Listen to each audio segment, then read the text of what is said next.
السلام عليكم. لو انت مخطوبة او متجوزة وبدأتي تحسي ان الشخص اللي معاكي ده قلبه قاسي قوي عليكي، يبقى الفيديو ده ليكي. عايزة اقولك ان في رجالة قلوبهم مش بس قاسية، لا دي متحجرة. تعالى اقولك الاول يعني ايه راجل قلبه قاسي، وايه هي مواصفات الراجل القاسي، عشان تعرفي الشخص اللي معاكي اللي انت مخطوبة له ده ايه نظامه، ايه هي شخصيته. لما تعرفي طبيعة شخصيته هتعرفي ازاي تتعاملي معاه. ايه هي مواصفات الراجل القاسي؟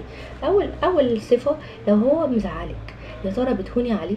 بتهوني عليه يسيبك تنامي زعلانه، يسيبك بالتلات اربع ايام مطنشك وبيعاقبك وبيتجاهلك، ولا لا؟ حاجه لما يغلط الشخص ده بيعتذر، بيجي يقولك انا اسف، بيجي يقولك حقك عليا، ولا بيسيبك تخبطي راسك في الحيطه؟ إيه؟ لما بتحكي له عن حاجه تعباكي او لما تكوني تعبانه فعلا، يا ترى بيحس بيكي وبيهون عليكي، ولا بيشوف تعبك ده دلع، وان انتي ما كل البنات بتعمل كده او كل الستات في بيوتها بتعمل كده، انتي بتعملي ايه زيادة عن اي ست؟ لما بتتعبي بيزعل عشانك وبيقلق عشانك وبيبقى زعلان انك تعبانة، ولا بيتفه من تعبك وبيقلل منه؟ لما بتتضايقي بيقولك مالك، ولا بيقولك انتي حساسة زيادة عن اللزوم وان انتي نكدية وخلاص عايزة تنكدي عليا؟ بتقدري تفضفضي معاه وبترتاحي معاه في الكلام، ولا بتبقي خايفة اللي يقول عليكي نكدية ومبتقدريش تتكلمي؟ وفي حاجة مهمة جدا لازم تاخدي بالك لو انت مخطوبة، يا ترى في خناقاتكم بيهينك وبيقلل منك، ولا بيحترم كلامك وبيسمعك؟ يا ترى بيرد عليكي بكلام جارح وقاسي وناشف وتلاقيه عامل زي السكينة اللي اتضربت في قلبك، ولا بيهون عليكي وبيفهمك؟ بيبين مشاعره ولا بيخفيها وصعب تطلعي منه كلمة حلوة؟ وما بيقولش كلمة حلوة غير كل فين وفين، وكل كلامه جارح وحاد، وكل كلامه اوامر والغير عليكي؟ ولا بيداري غيرته وما بيبينهاش لانه بيشوف ان الغيرة دي ضعف؟ بيقولك انا حاسس بيكي، انا حاسس انت حاسه بايه، ولا بالنسبه له المشاعر والاحاسيس دي دلع؟ لك لو لقيتي الصفات دي كلها فيه، وان انت ما بيحسش بيكي ولا بتك، ايوه هو بيعمل كده وبيقلل مني وما بيحسش بيا، واجابتك لقيتي كل المواصفات دي فيه، عايز ان الشخص ده يبقى طبعه قاسي، هو شخصيته كده، هو عنده مرض في قلبه محتاج يتعالج. وان الشخص اللي قلبه قاسي ده بيبقى محتاج طريقة معاملة معينة. هقولك ازاي تتعاملي معاه لو قررتي ان انت تكملي معاه، ازاي تبقي تفهمي معاه، وازاي ممكن توصليه ان هو يقرر اللي هو يتعالج. لان الشخص القاسي ده لازم هو اللي يقرر يتعالج، لازم هو اللي يقرر يتغير. الشخص القاسي مش شرط يكون مؤذي جسديا، بس هو بيبقى مؤذي جدا نفسيا. وخلي بالك الاذى النفسي بيبقى اقوى كتير من الاذى الجسدي. الحياه الزوجيه مش عايزه صراعات وعايزه جفا، لا دي عايزه ايه؟ موده ورحمه، زي ما ربنا قال لنا وجعلنا بينكم موده ورحمه. فاختاري الشخص اللي انت تكملي معاه، اختاري الشخص اللي يبقى حنين عليكي ويفهمك، اختاري الشخص اللي انت مش دايما تبقي في صراع معاه ومحتاجه مجهود كبير قوي عشان يفهمك، لا اختاري الشخص اللي يبقى لين في التعامل وطيب.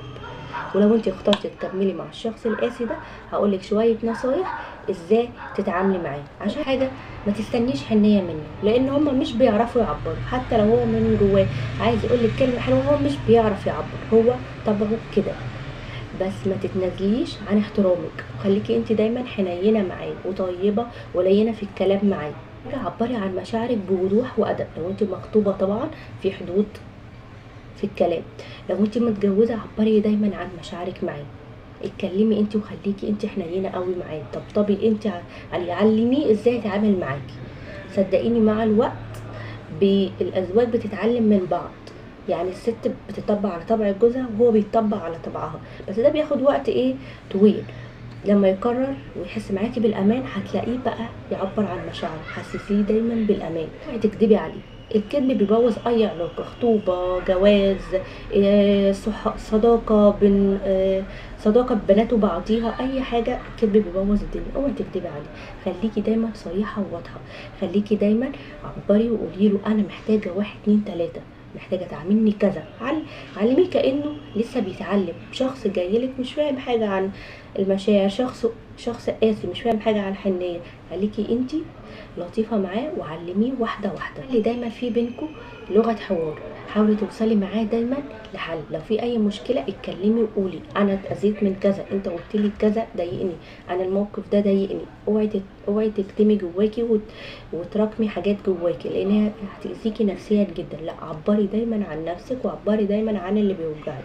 اهتمي بنفسك دايما، اهتمي بتعليمك وبكيانك، اهتمي بلبسك، اهتمي بطريقه كلامك، اهتمي دايما ان انت تغيري من نفسك واللي انت تطوري من نفسك للاحسن. ده هيديكي قوه نفسيه، وده هيزيد تعلقه بيكي.